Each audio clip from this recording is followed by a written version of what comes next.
Botswana isn't historically a vegan nation. For the longest time, we have been eaters and users of animals. Let's say, for instance, the first inhabitants of our land were the San, and they were hunters.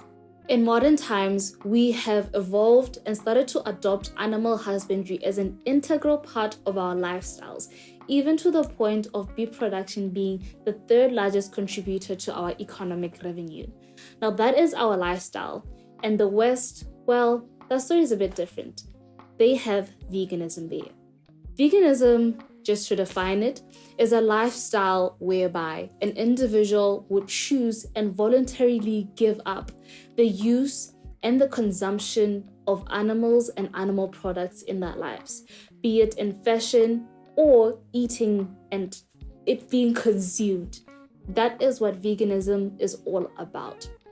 Now, bearing these two contrasting sides that I have brought to the table, I would like for us to talk about how there's a threat to the erosion of Botswana's culture because of globalization. And when I talk about globalization, I'm referring to how being on the internet as young people especially could lead to an erasure of borders and subsequently an erasure of culture as we assimilate more and learn more about Western culture.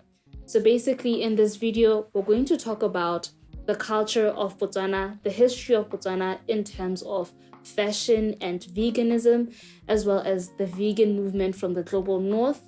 And we're going to ultimately determine whether our culture here in Botswana is at a threat of being eroded just because of the veganism movement.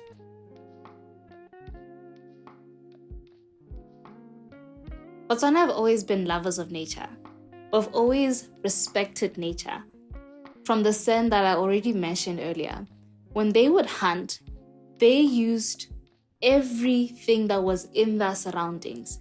They made use of sticks from a Moreetsi tree to make bows, and they used reeds to make arrows. These arrows would be smeared with poison from snake venom, wild asparagus, and beetle pooper. The point is, these are things that would be naturally sourced. The San believed that they had a special bond with nature. Therefore, animals were never killed mindlessly. And in addition to that, whenever an animal would be killed, not only was the animal a source of meat, but the remains would be repurposed. The hides of the animals would be used to make clothing items such as loins for males, fringes for females, baby carriers for mothers, and also blankets. Tendons would be used to make threads, fat would be used for cooking and also polishing the leather, and bones would be used for making tools, for instance, digging tools, right? So the fact that Botswana would kill and wear animal skins historically does not mean that they don't care or have no regard for animals. Because the way that they would go about it was in a respectful and dignified manner, ensuring that animals are not killed mindlessly and ensuring that there is no waste. We also see this in how there has been totems in place as part of our tradition that were meant to conserve animals in terms of hunting and to regulate hunting. In terms of animal husbandry, especially pertaining to cattle, cattle are a means of measuring a man's wealth in Botswana tradition. There's a Tswana saying that refers to cattle as midimo e nkwe Moreetsi, which translates to gods with wet noses. That is just how much animals, especially cattle, I must say, are revered and respected in Botswana. Cattle are seen as far more than just a commodity, and they are appreciated and very much respected because of their various uses. Not only are they used for drought power and for plowing in the fields, but they're also used to pay bride price. They're used to honor ancestors. They're a source of meat and milk. Their skins are used to make comfortable sitting in kotla chairs, to make shields for warriors in battle, to steer donkey carts, and also to make sleeping mats. Together with the growing awareness of climate change and the appeal of sustainable living, veganism has become a huge deal. The concerns of the veganism movement is the fact that large quantities of clean water are used in animal husbandry, but the biggest one of them all that I have noted is how animals are treated. Vegans really condemn and reject and are thoroughly against the maltreatment of animals. For materials like leather and fur to exist, animals need to be slaughtered. And that's the very thing that veganism is against, right?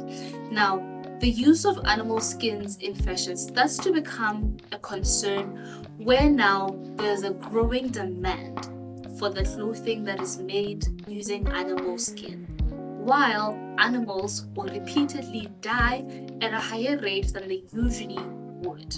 As more animals are used in the clothing industry, there starts to become a threat to their existence. Let's say maybe the European mink, which formerly was used to source fur, has now become an endangered species.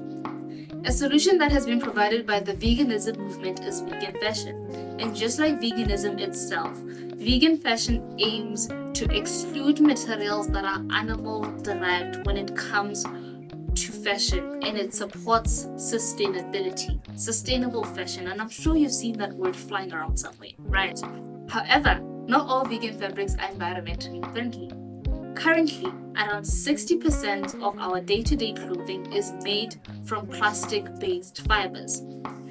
There exist alternatives to leather and fur such as faux fur and pleather, and other alternatives to animal skin being worn include polyester, polyamide, polyurethane, and polyvinyl chloride. These materials are non-biodegradable and they are derived from crude oil, which in itself is a non-renewable source.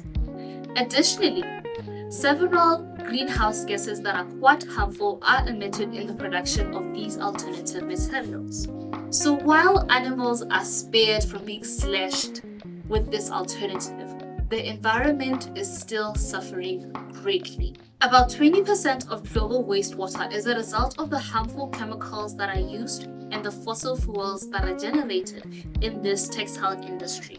We've obviously since evolved from the culture of wearing loins and fringes in Botswana, and what we have currently is people in traditional dance groups wearing them specifically for performances, as well as metalheads or maroko, as they've come to be known, wear leather from head to toe. That is the least that we have in our current age in terms of wearing animal skin. And that little that we have, I find that it is paramount that we preserve it and not allow it to be diluted by Western culture. Botswana's fashion is rooted in using animals to create things that are substantial, while veganism, on the other hand, wants animals to not be touched at all. It is quite unfair for a lifestyle that originated in first world countries to come over now and diffuse into a third world country, given that the two have different economic situations and veganism is quite a costly lifestyle. So while it may come easy for the global north, it's not something that could easily be adopted in the global south. Mind you, the San, which I had already mentioned to be the first inhabitants of our land, only killed and used animals as a means of survival. There needs to be a compromise made on both sides, a way that in the end we will both appease cultural heritage as well as modern day ethics. It's important that vegans educate themselves in terms of the history of why some cultures use and eat animals instead of labeling everywhere where animals are used and eaten as villains. And it is also important that we as Botswana consider the argument of vegans and in a way try to coexist with the argument.